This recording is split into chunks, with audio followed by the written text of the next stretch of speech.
అనంత కరుణామయుడు అపార కృపాశీలుడైన అల్లాహ్ పేరుతో ప్రారంభిస్తున్నాను. సూర అల్ మోమినూన్ 13వ వివరణ 1వ రుకు. కానీ బయటికి రాగానే అది ఏదో కొత్త పదార్థం అయిపోతుంది. దానికి గర్భంలోని పిండానికి ఎలాంటి సంబంధమే ఉండదు. ఇప్పుడు అదొక వినగలిగే, చూడగలిగే, మాట్లాడగలిగే అస్తిత్వంగా రూపొందుతుంది. ఇప్పుడు అది అనుభవం ద్వారా, పరిశీలన ద్వారా జ్ఞానాన్ని సముపార్జిస్తుంది. ఇప్పుడు అందులో ఒక ఆహం ఉత్పన్నమవుతుంది. జాగృతి కలిగిన తొలి క్షణం నుంచే అది చేతికన్నిన ప్రతి వస్తువు మీద అధికారం చెలాయిస్తుంది. తన శక్తిని నిరూపించే ప్రయత్నం చేస్తుంది. అది పెరిగిన కొద్దీ దాని వ్యక్తిత్వంలో అదొక ప్రత్యేక పదార్థం అన్న భావన స్పష్టంగా వ్యక్తమవుతూ ప్రవర్ధమానమవుతూ ఉంటుంది. యవ్వనం వచ్చినప్పుడు బాల్యం కన్నా వేరైన వ్యక్తిత్వం ఏర్పడుతుంది. నడి వయసులో యవ్వనానికి వేరైన వ్యక్తిత్వంగా రూపొందుతుంది. వృద్ధాప్యం వస్తే కొత్త తరాల వారికి దాని బాల్యం ఎలా ఉండిందో, యవ్వనం ఎలా ఉండేదో ఊహించడమూ కష్టతరమైపోతుంది. ఇంత పెద్ద పరివర్తనం కనీసం ఈ లోకంలోని మరే సృష్టి రాశిలోనూ సంభవించదు. ఎవరైనా వ్యక్తి ఒకవైపున పరిపక్వ వయసు గల మానవుని శక్తులు, సామర్థ్యాలు, కార్యకలాపాలు చూసి మరోవైపున 50-60 ఏళ్లకు పూర్వం మాతృగర్భంలో రాలిన ఒక బిందువులో ఇవన్నీ నిండి ఉన్నాయని ఊహిస్తే అప్రయత్నంగా అతని నోట వెలువడేవి ముందు వస్తున్న వాక్యంలోని మాటే. మూలంలో వతబారకల్లాహ్ అనే పదాలు ప్రయోగించబడ్డాయి. వాటి పూర్తి భావార్థాన్ని అనువాదంలో అందజేయడం అసంభవం. నిఘంటువు, భాష, ప్రయోగాల రీత్యా ఇందులో 2 భావాలు ఉన్నాయి. ఒకటి, ఆయన అత్యంత పవిత్రుడు, పరిశుద్ధుడు అనేది. 2, ఆయన ఎంతో శుభానికి, శ్రేయానికి, ఉత్కృష్టతకు స్వామి. మీరు ఆయన్ని గురించి ఈ విషయంలో ఎంతగా అంచనా వేసినా అంతకన్నా అధికంగానే ఆయన్ని కనుగొంటారు. ఆయన ప్రదానం చేసే శుభాల పరంపర ఎక్కడా ముగియదు. మరిన్ని వివరాలకు చూడండి ఖురాన్ అవగాహన సంపుటి 5 అల్ ఫుర్ఖాన్ పాదసూచికలు 1-19. ఈ 2 భావాలను దృష్టిలో ఉంచుకొని పరిశీలిస్తే మానవ సృజనలోని దశల్ని వివరించిన తర్వాత ఫతబారకల్లాహ్ అనే వాక్యం కేవలం స్తుతివచనం కాదు, ఇది నిదర్శనం. తర్వాత నిదర్శన ఫలితం అనే విషయం కూడా బోధపడుతుంది. ఇందులో ఈ విషయాలు చెప్పబడుతున్నాయి. దేవుడు మన్ను సత్తుకు ప్రగతి కల్పించి ఒక పరిపూర్ణ మానవ స్థాయి వరకు చేర్చగలడు.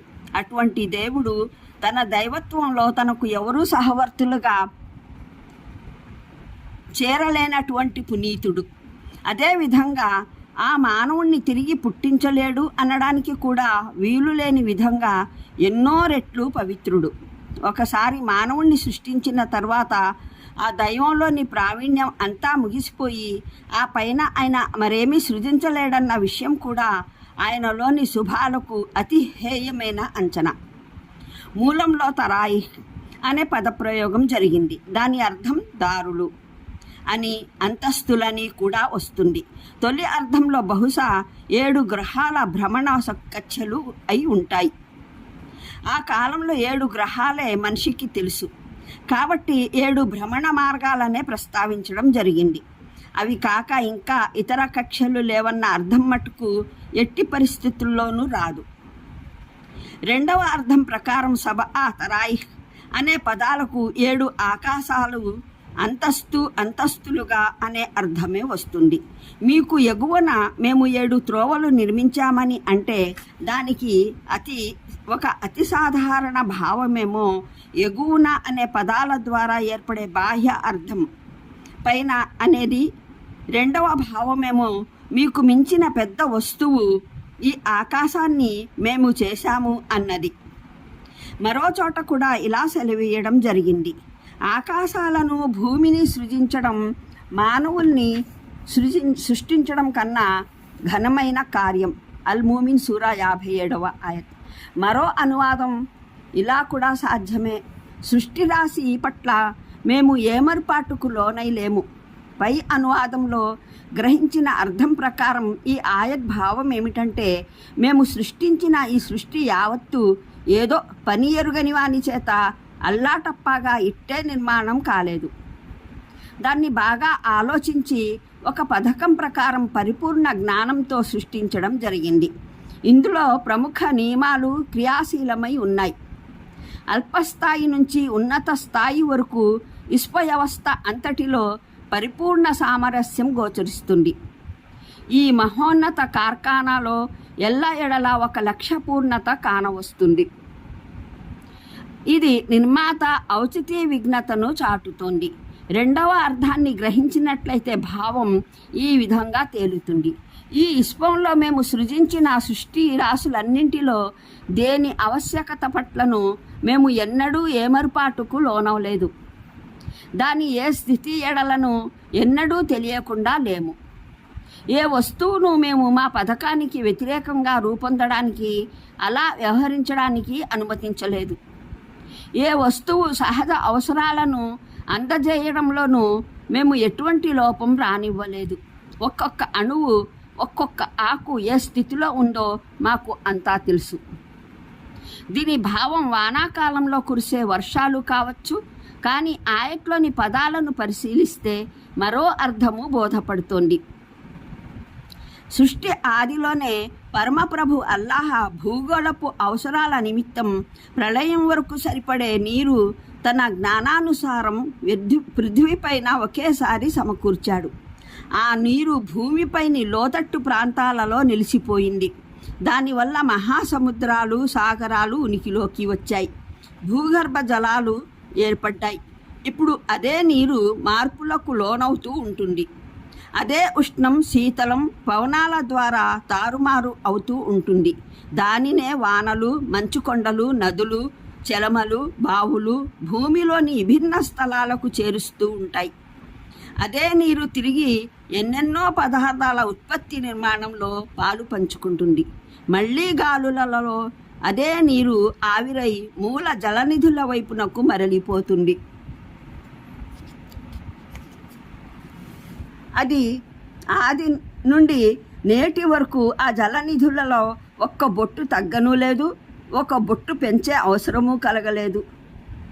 ఇంతకన్నా వింతైన విషయం ఏమిటంటే, నీటికి సంబంధించిన వాస్తవం ఏమిటో నేడు ప్రతి బడి పిల్లవానికి క్షుణ్ణంగా తెలుసు. అది హైడ్రోజన్, ఆక్సిజన్ అనే రెండు వాయువుల మిశ్రమం వల్ల ఏర్పడుతుంది. ఒకసారి సముద్రాలు నిండినంతగా రూపొందింది.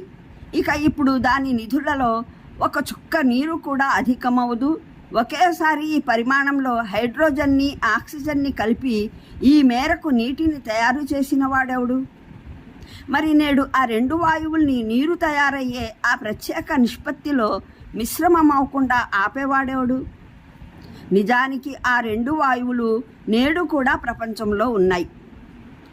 నీరు ఆవిరై గాలిలో తేలిపోతున్నప్పుడు ఆక్సిజన్ని, హైడ్రోజన్ని వేరువేరుగా విడిపోకుండా ఆపి పెట్టేవాడెవడు? నాస్తికుల వద్ద దీనికి సమాధానం ఏదైనా ఉందా? నీటికి, గాలులకు, వేడిమికి, చలికి వేరువేరు దేవుళ్ళు ఉన్నారని నమ్మేవారు దీనికి ఏమైనా సమాధానం చెబుతారా? అంటే దాన్ని మట్టుమాయం చేసేందుకు ఏదో ఒక్క విధానం కాదు, అసంఖ్యాకమైన విధానాలు సాధ్యమే. వాటిలో మేము దేన్ని ఎప్పుడు కోరుకుంటే అప్పుడే అవలంబించి జీవితపు ఈ అత్యంత ముఖ్యమైన సాధనాన్ని మీకు దక్కకుండా చేయగలము. ఈ విధంగా ఈ ఆయత్ అల్ ముల్క్ సూరాలోని ఆయత్ కన్నా విస్తృత భావాన్ని కలిగి ఉంది. అందులో ఇలా సెలవీయడం జరిగింది: వీరికి చెప్పు, మీరెప్పుడైనా ఆలోచించారా? ఈ నీరు నేలలోకి ఇంకిపోతే మీ కొరకు పారే చలమలు తెచ్చిపెట్టేవాడు ఎవడున్నాడు? అల్ ముల్క్ సూరా 30వ ఆయత్. అంటే ఖర్జూరం, ద్రాక్ష